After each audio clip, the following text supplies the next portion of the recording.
Brutally Opinionated Podcast. And I'm your girl, Shanika Nate. And this is my co-host, Pete.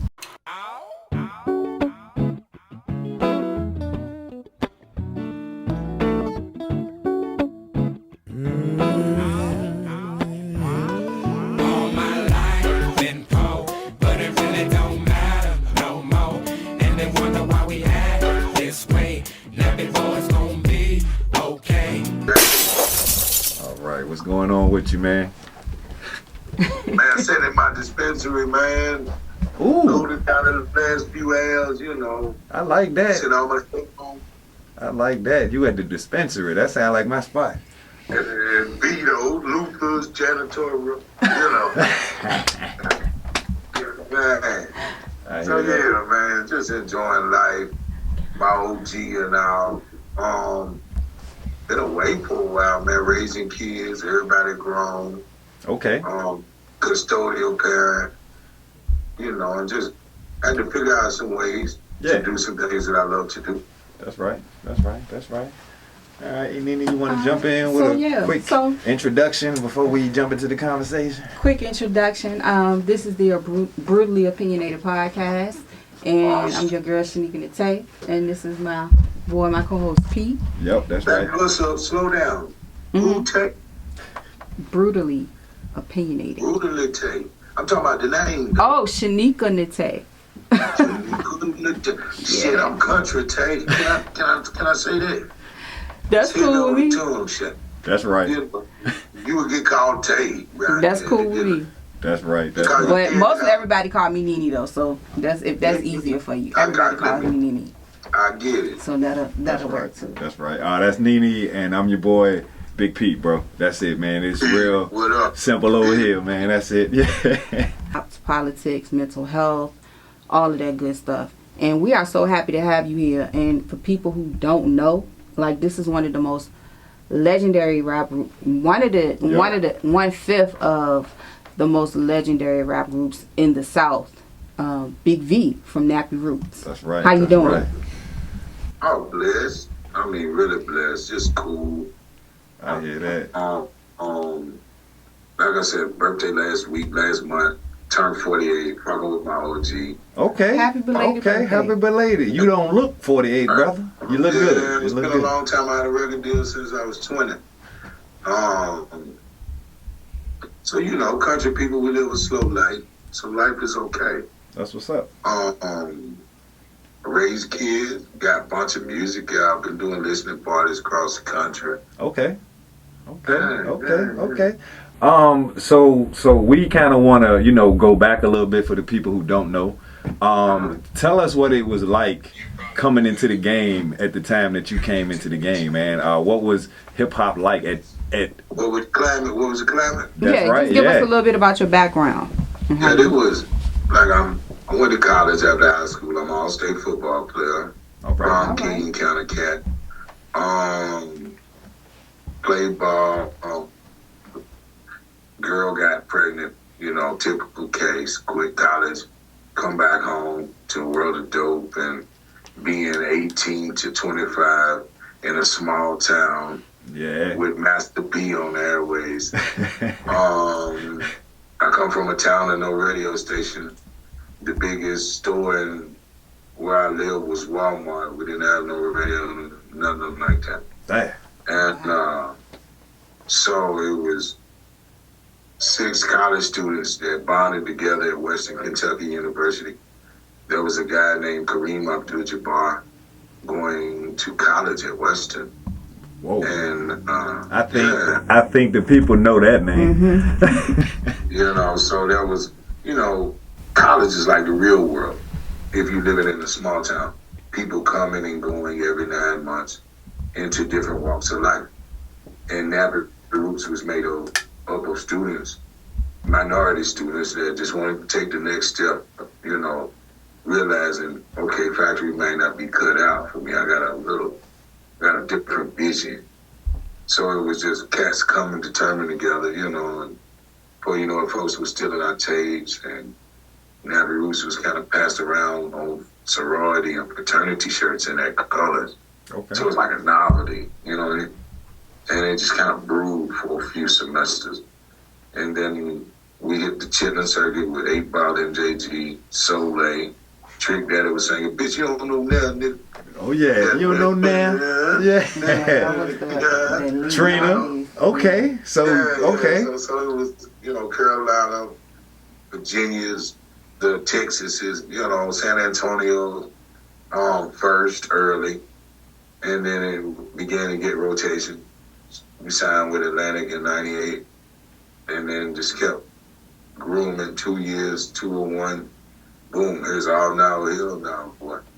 Y'all have done it.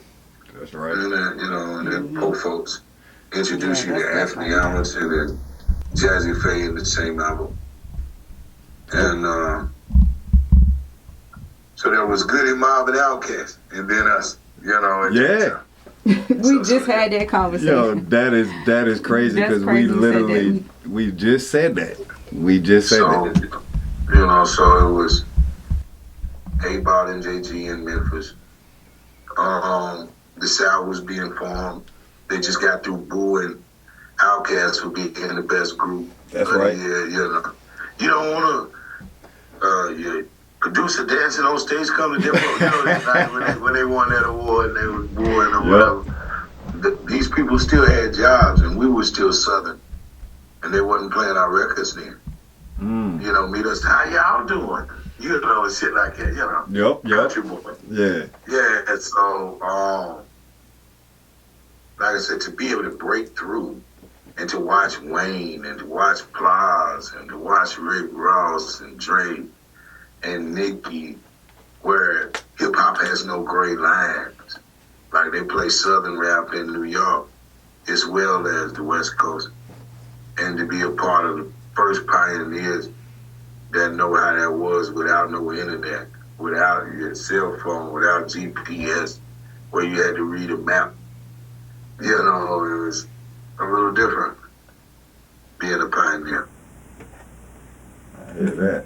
You got a question? So, I'm glad you touched on the Goody Mob comparison because me and Nene was talking about that. What was that like? Because to me, I literally said you all to me was the Goody Mob of Kentucky. What was that like? Because to me, y'all music was so impactful, but it was telling a story. Why was it important to not just come out with some trendy hits, but to make sure you told the story of where you all were from?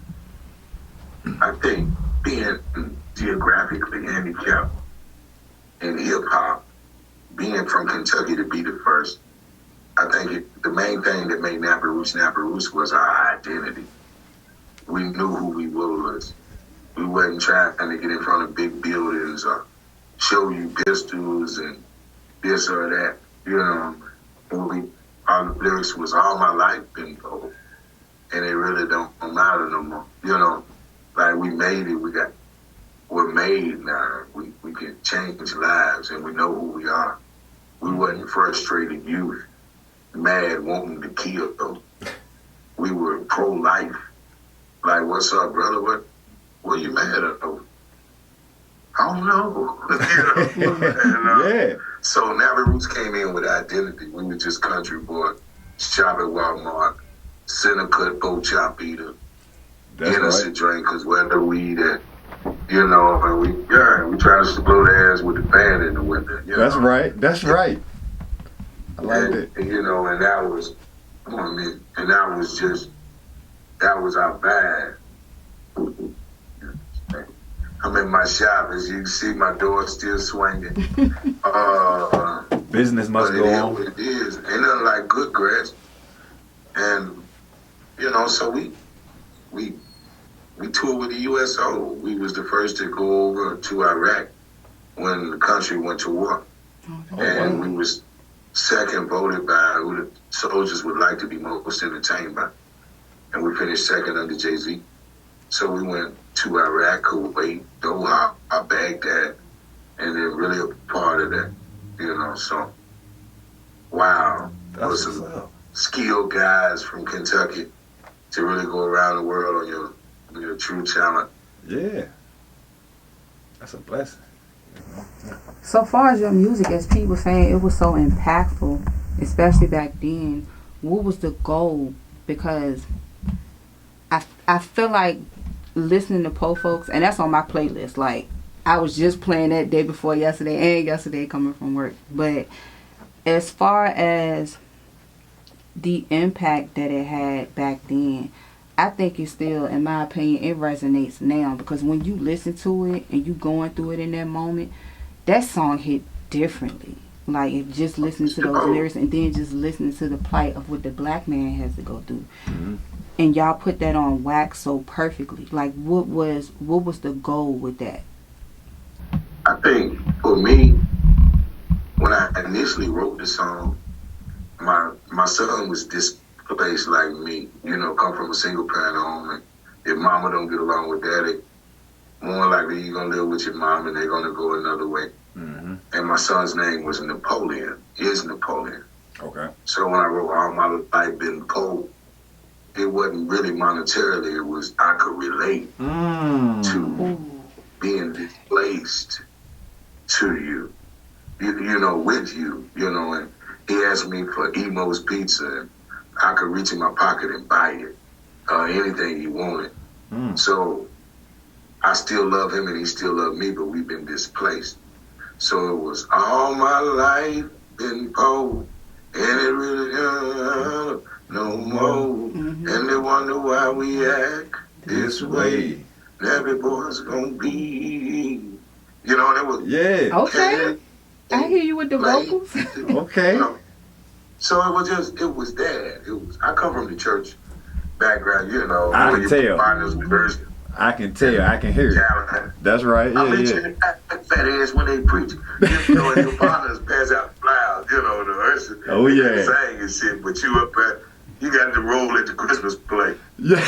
And shit like that, you know. So my mama a pastor. Okay. So I come from that. Okay. All right. So, but, you know, it wasn't really no goal. It was just to make great music. Maybe get on MTV, BET. As a kid, wasn't but 3 spots in the world. And to be good enough to make it to that level. Yeah. And then realizing that they wasn't going to play fair with us business-wise anyway. We're not from there. We're Bama. And nobody can respect you sell 1 million records in the Midwest and throughout the South without the big cities, you know. But how they doing this? And then we made the replica of all the solo artists to come after Nappy Roots. What do you think the biggest misconception was coming into the game? Nappy Roots coming into the game. That this is not territorial. That this is us with our gift. And this is, you know, you get there and you don't realize you hated them. We didn't realize you still got the most dangerous job in North America. Wow. Many people that clap for you hate you just as well. You come into different cities. People think, oh, check in. They seeing the money leave their town. And they really wanted to rap. Damn. You see what I'm saying? Yeah. We didn't know it was that way. And somebody like, I could have been him. Or I could have been them. And then you go back and they got a business system. And then they only play their music. And they don't really like other territorial music. So you don't realize how valuable land and territory is until you're in it. Texas play their own thing. Memphis play their own thing. That's true. When we became the #1 selling group in Atlanta, they clicked up and they play their own thing. Yeah. You know, now it's away in there instead of, man, them Kentucky niggas came in, woo, woo, the woo, you know. Yeah. And so now, though it was like that, until it's like that. Damn. So we come through, didn't nobody have no identity, but Nappy Roots did. Yeah. So a lot of people could relate to us, white or black, rich or poor, definitely, woman or man. Yeah, and like Nene said, I think that's why the song can still be played today and applied to today. Yeah, when you listen to it, definitely applies to today. Like, Go around there on the microwave, and there's a white And Red Bag is already waiting. My man on here hustling. Y'all probably recorded too. It's all good. got you. I love it. I love it. It's My right. man on here hustling. It's on the money. And his White Widow. But yeah, man, just to come in there with identity, kind of really like, whoa, this is serious. And then Napster to come out right after that.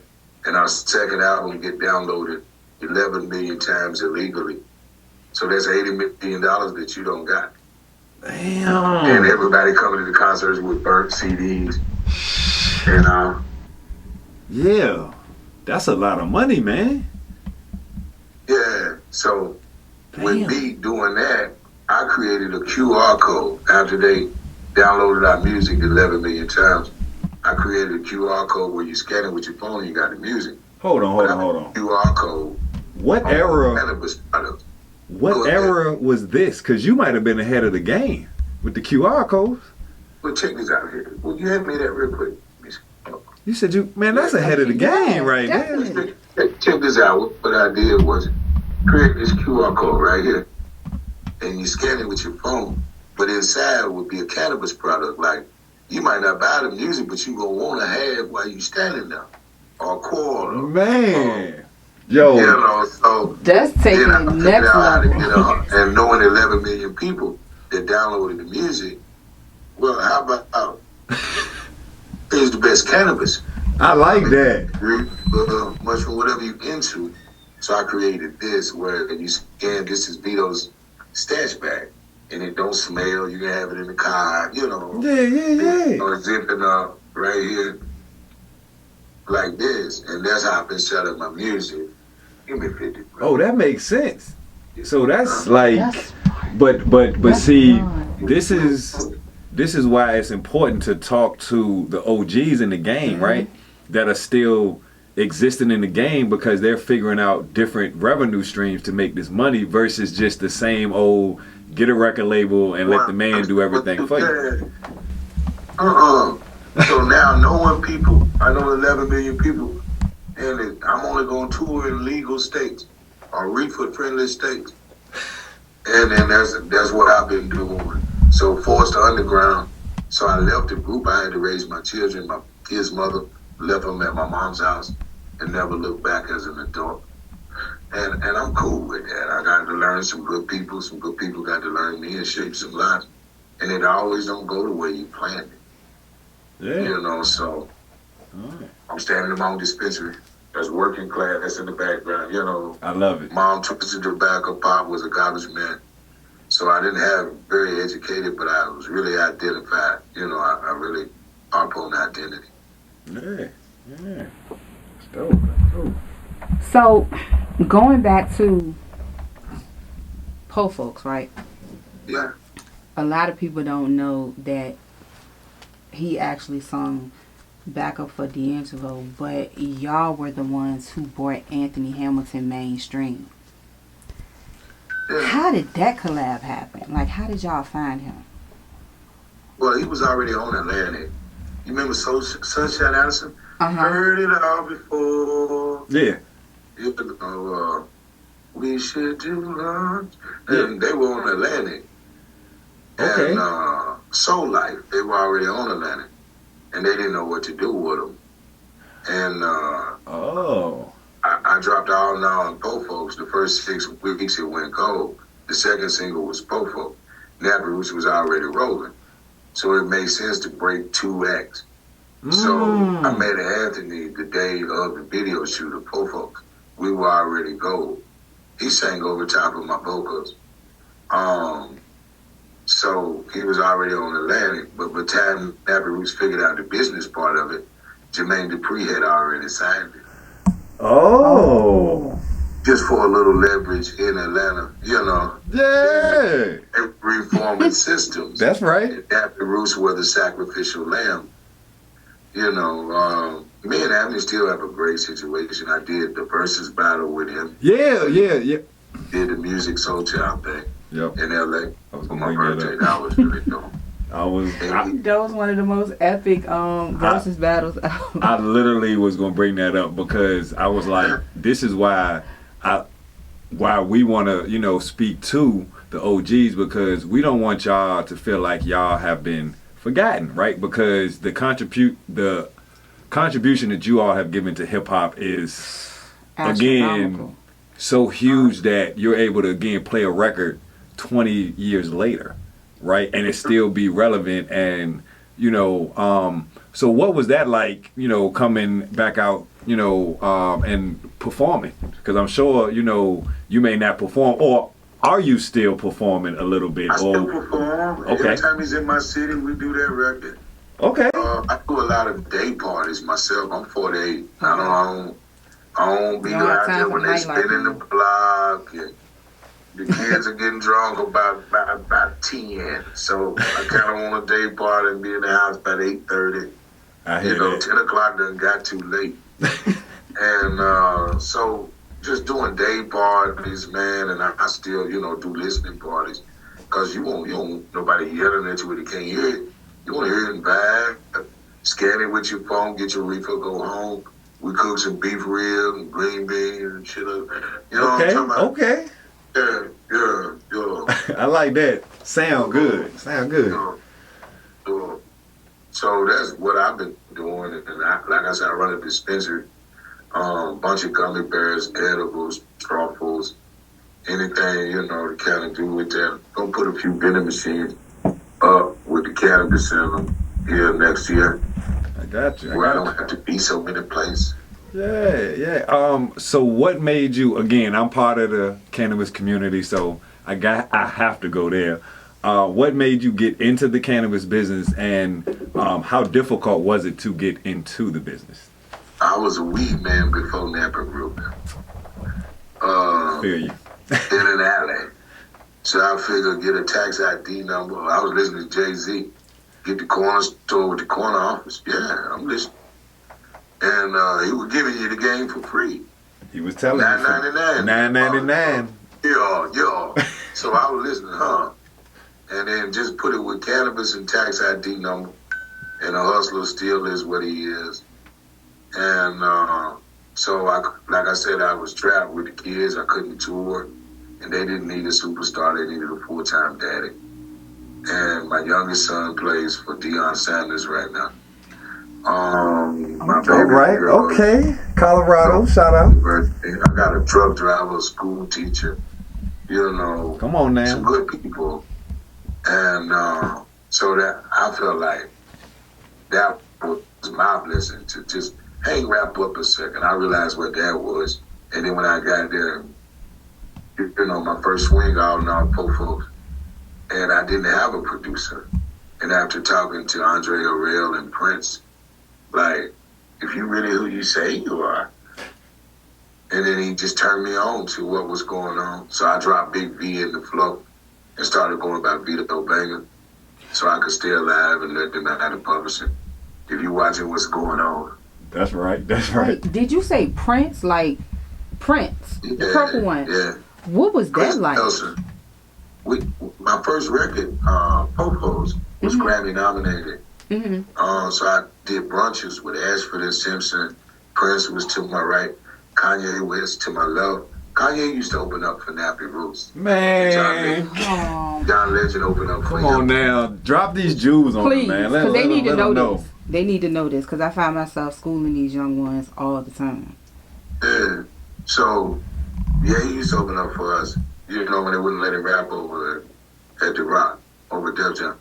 So he came over there with us, and where it was more reality rap and Midwest based. And he was a tycoon in Chicago.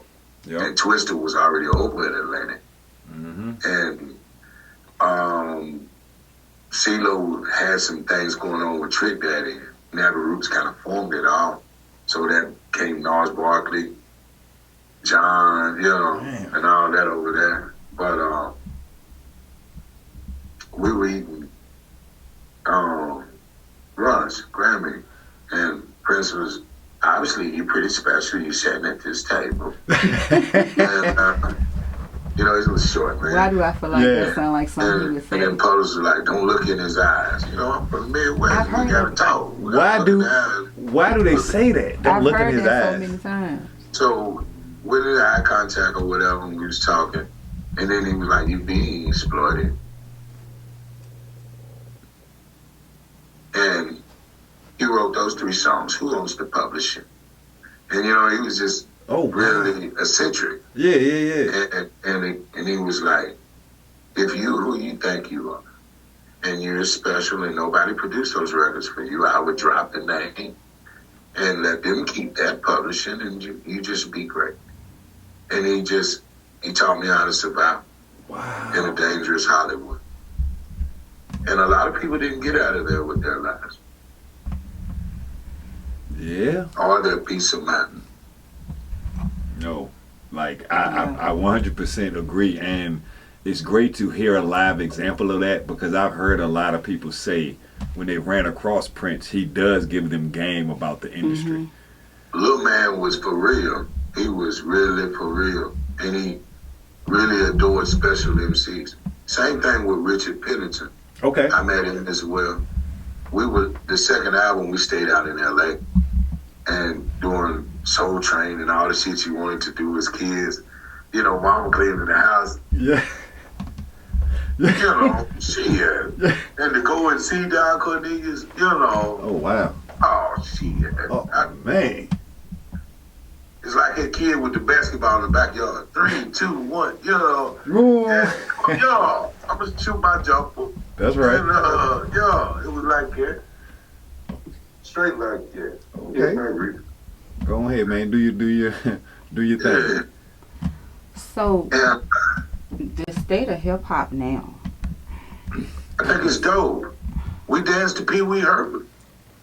We were forced to eat East Coast cuisine. I think it's diverse. Okay. I like that. I think FIFA outsells Madden right now, right? People play soccer, and that's a form of football. Different wording, and it's just different people now. You know, it ain't just Yo B, or it ain't just Dick Your Pants and Chronic. It ain't just some frustrated black youth. It's an art form. I like. Chinamen rap, Greeks rap, and North America is one of the roughest countries in the world. Hip hop is peaceful in Africa. Do you think it's a disconnect between the two generations? Because I often hear you know how they quick to call out OGs washed up, right? Nothing washed up about them because of the simple fact, and I had to tell somebody the other day, y'all quick to call out OGs washed up, but y'all are sampling their music. They're making timeless music. Not just that, y'all are still touring. Some of these artists that's out now, they don't even last 3 years. And like he was saying, you're now reinventing yourselves. So you're not just doing the rap. It's not just hip hop. There's other avenues that you're able to tap into. Yeah, and I did 4 movies last year myself. And you might have seen 45 Seconds. I started now. I'm on BET Plus, all about the Christmas, business of Christmas. Been a few. We write a movie now here. So you just got to keep moving. Most talented people are talented people. And then most aren't. Yep. Most don't realize they're in the way and not on the way. And but the state of hip hop now, I think, is great. It's getting back to where you got to be great. Or you just average. And all the camera exposure really exposes who you are, good or bad. Yeah. And may I add, y'all selling out shows, not just touring, but y'all selling out shows. And going back to what you said about talented people are just talented people. And I often say the most tortured souls have the most brilliant minds. They do the greatest work. Ass kicking will teach you more than a win. You know, when my music got downloaded 11 million times, I didn't get that $80 million or that 12 that was mine. Then I learned to create a QR code. Yep. Then I learned to put it on What Will You Buy. Yep. You know? Yep. But life now, people are different. You remember for people before dope come out, before crack come out, most of my friends had never had sex with nobody they wanted. So now, that's down. The value of everything's down. Yeah.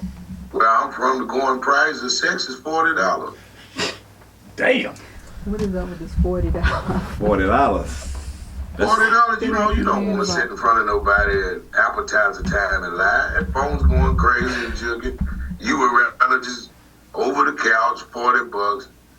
And shit, buy, take the gas and order something for the kids. Grubhub. Keep it moving, right? You don't want nobody to lie to, and I don't want to lie to nobody.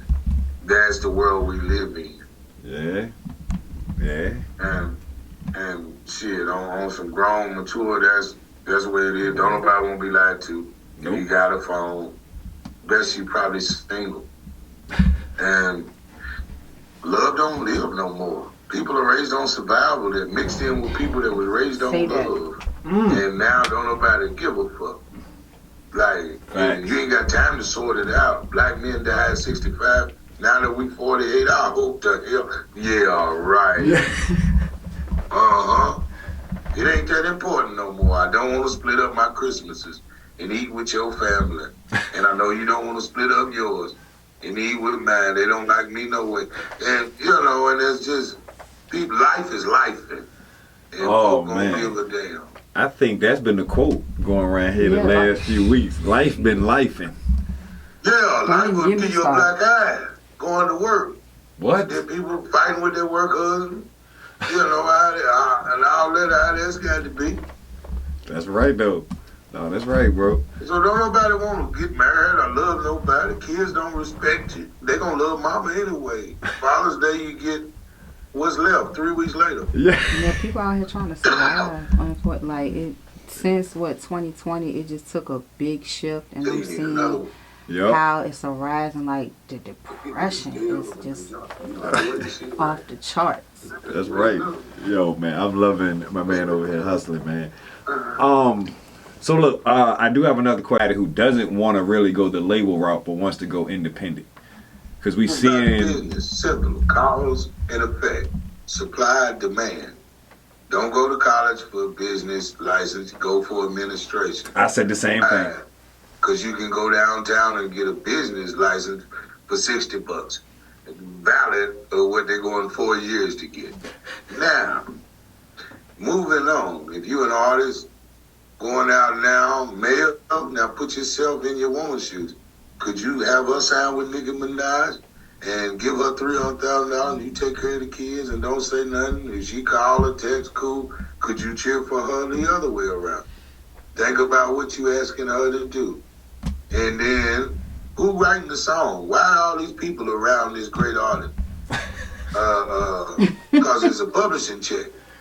And we are responsible for what you wrote and what you didn't. And it's going to be a fight. And what's our plans when we're going there? Who am I talking to? Who is my demographic? That's right. Like, who am I selling this shit to? And why? That's what they need to understand. Like, who's your audience? Who's your target? You asking me to get rid of Jesus and T.I. if you're doing trap, right? Or at least Gucci, right? And if you're doing Baller, yeah, I got you. And if you're doing Baller, you better than Rick Ross. You doing country shit, you better than Nelly, Nappy Roots, Outkast. If you doing singing and shit, better than Sade. Someone like Mary J. That's what you asking folks to replace. Yep. A Grubhub or your music. I want some Jamaican jerk. Big B, oh man, that sounds good. I love you. Oh man, okay, so that sounds like dinner tonight.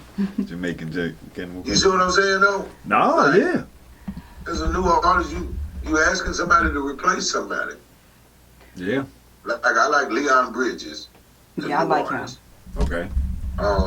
You might just be my everything and beyond. And that shit yanking. Yeah. I like that. I like the baby. Baby got told in the living. Baby got this. Baby probably baby got you better not fuck with baby. That's right. I like that song. Yeah. Like I'm still hip niggas jabbing now. That's good. That's good. But what I would tell an independent artist to if you got independent money and you got this region that's gonna buy your music, just service them. Yeah. Yeah. And if you're a global artist, make a bigger deal. Ooh, serve your market. Serve your You market. got to know who you are. I like that. Identity. I like that. And that goes back to what you touched on when y'all came in the game. Y'all knew y'all identity. They knew their worth too. Yeah. Identity. We look like this. You can get this at Walmart. That's right. $40. And if you spill Hennessy on it, fuck it. We ain't gonna fight. I promise you. You ain't worried about I'm it. going to Walmart and get some money. If you step on my shoes, ain't gonna be no issues. Though. No, hell no. I got kids. You know, hell shit. That make you stand down I like on it. it. I like that. And I love the fact that y'all were unapologetic about it. What is a day like being Big V's? Just what is a typical day for you? I got a grandson that's 5. I wake up at 4:30, stretch, take my medicine. I'm at the gym at 6. He get round on that car with his mama about 7:20. So I run into him. He can go to school about 8:10. So we got time to do donuts or McDonald's, Chick-fil-A on Friday if we move it. You know, I grub hooked it already before he comes. Then I hightail it out here and get the dispensary moving. And sometimes 13 hours, sometimes longer than that when you work for yourself and you're the boss. And I'm responsible for 4 or 5 employees, and I have a publicist. And then we checking in about numbers and project deadlines. And it's always something on the board, circle, 30 days out, 60 days out. Just so we know what we're doing and we know what we're striking for. You're going to see me pray 2 or 3 times a day. I'm going to play some kind of expression toward an upper power. Go light up all day long. That's right. That's what I was about to do. I microdose mushrooms. Been through a lot of trauma. Okay. 2 days a week, I go to the Light of Chance, breathe. And that is an identity place where for kids that don't have the money at home and the opportunities to do arts that otherwise you would probably be messing up as frustrated youth. We got this thing called Finding Your You. So where you work on yourself for 2 hours a day, she gonna want what she has, so you gonna have to love what you got. Self-reflection. And vice versa. Yeah. You know. And what did your parents do? What's your favorite color? What's your favorite song? What weather could you do without? Just identity. Yeah. And what did they do? But how can we get your same credit score, live the same life as your mama and daddy, but back it? Imagine if your mama had good credit or didn't have 2 baby daddies. What would that be like? Mm-hmm. You know, look at, and get a sharp view on it. Yeah. What would that be like if your daddy was the main teacher and your mama didn't disrespect him because she mad at him, realizing you his superhero? Vice versa, most dangerous cities in the world. And I tour there periodically. And you know how it is around your own kind. Mm-hmm. You know how it is. You got to stay on guard. Yeah. Unfortunately. V, if you can leave us with some words of wisdom, what would it be? Be inspired. You've been left alive to do something. Maybe you don't fit in with what you're trying to fit in because God had already made it special for you. It wasn't meant for you to have it easy. Your pillow don't fit you at night because he's got something for you. So he's going to tear up shit and get your attention. But be all you can be every day. Rather you think it's your purpose. Find your purpose is my word for the close. If you live like you're dying, because you are. I love that. Well, look, before we do get out of here, I do want to ask you one question because I've been asking a lot of my people that are of the culture this question. And I feel that you are 48, so you are a child of hip-hop. You know, hip-hop just turned 50 this year. She got great hair. Yeah, man, it got great hair. When did you fall in love with this thing called hip-hop? 1985. I was watching Crush Groove. Hey. That's the year I was born. The room was August. And he got on the stage. we had a lot of superstars here tonight. You look back at his brother, but I want you to know one thing. Runs out. This is my motherfucking house. And when I say whose house, Run's house. That's where it started and for me. Where you could express how you felt. And with everybody looking. You know what I mean? Yeah. And that was just, I was like, yeah. And then when I heard 8 Ball's fat ass from Memphis, Tennessee, and my baby mother bought me this, said, this nigga's demeanor's just like yours, baby. And my grandmother's from Tennessee. Oh, man. And a few miles away from Memphis. And it just stuck. After that, my sophomore year, I didn't want to be shit else but a rapper. That's what's up, bro. That's what's up. So 8 Ball MJG is definitely my favorite artist, period. I think of them, I think of Hennessy. I think of Candy Paints and Petty Mills. Pretty women in sundresses. You know, and the right Versace shades to watch. That's right. And, That's right. Yeah, and just the culture of eating tamales and good barbecue and nights on Bill Street and the Kentucky Derby and Louisville, Kentucky. You know, home of the first 48 before it was that. That's right. That's right. You know, one in river cities, but still the best chicken is fried in Louisville, Kentucky. Okay. Home of Muhammad Ali, Nappy Roots, and KFC. Oh, I like the way you did that. I like the way you did that. And if y'all listen to the music now, I'm still doing songs like All Night Long ain't long enough. The way you want to move the coffee table and dance with your person now. Okay. Play some Uno with a few close friends, get cussed out for drawing four, changing the color, and shit like that. It's still that where I'm at. Tell the people where they can find you. On realnigga.com. No.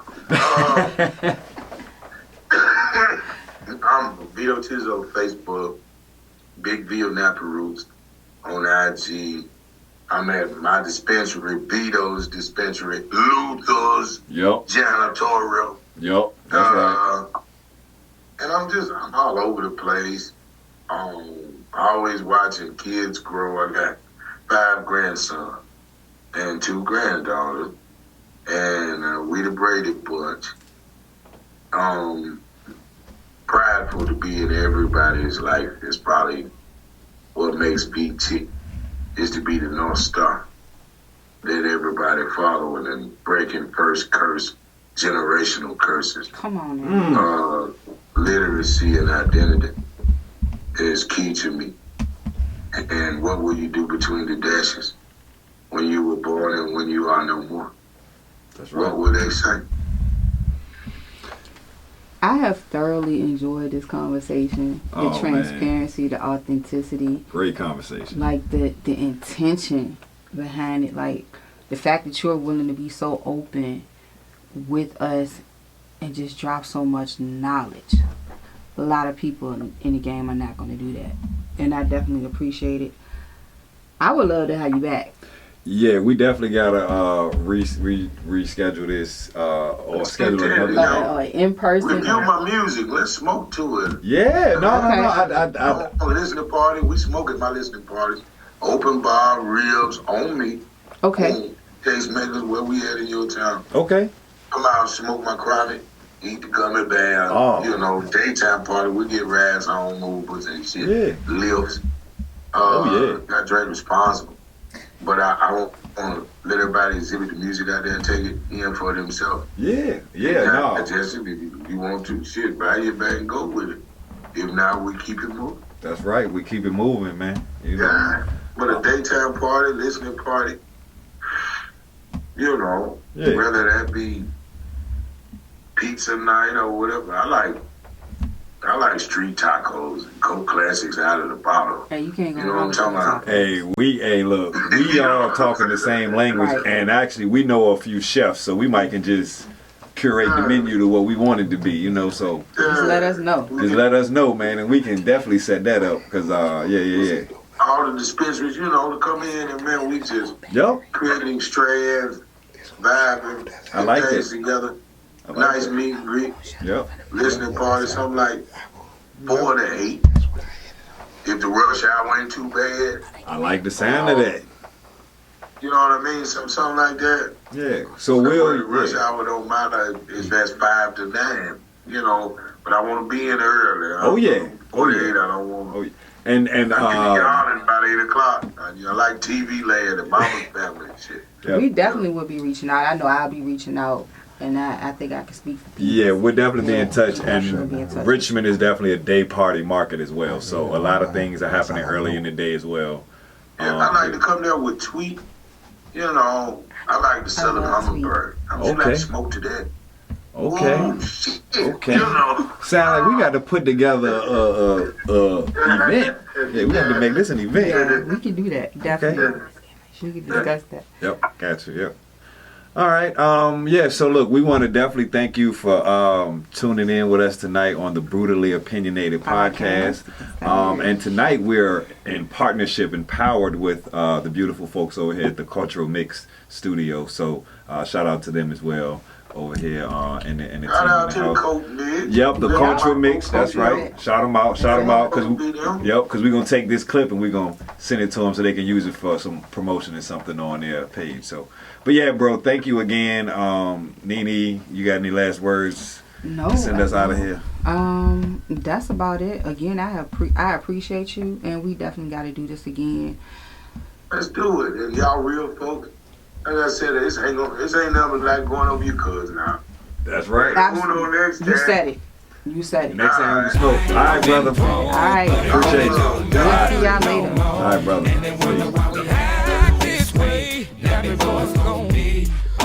We're gonna be